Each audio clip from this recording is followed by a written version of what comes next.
روزہ اطہر میں کھڑے ہو کر بیت اللہ کے سامنے کھڑے ہو کے یہ سیلفی بن رہی، جہاں آپ نے توبہ کرنی ہے، جہاں آپ نے استغفار کرنا ہے، جہاں اللہ کو راضی کرنا ہے، وہاں یہ کام ہو رہے ہیں۔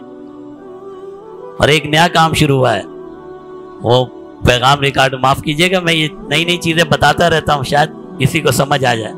وہاں سے پیغام ریکارڈ کرتے ہیں، میں بیت اللہ کے سامنے بیٹھا ہوں اور آپ کے لیے دعا کر رہا ہوں۔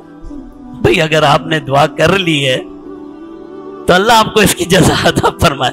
بھئی مجھے بتانے کے لیے دعا کی تھی، یہ تو پھر اگر مجھے بتانے کے لیے آپ نے دعا کی تھی کہ مولوی صاحب یہ دیکھو میں بیت اللہ کے سامنے ہوں اور یہ میں آپ کے لیے دعا کر رہا ہوں، یہ تو پھر ریا ہو گیا، یہ تو نمود و نمائش ہو گئی نا، یہ دعا تو نہیں ہوئی۔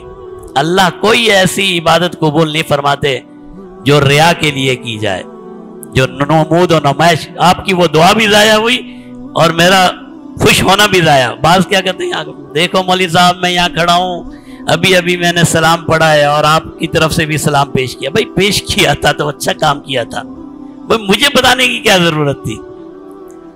یہ الٹے سیدھے کام ہے۔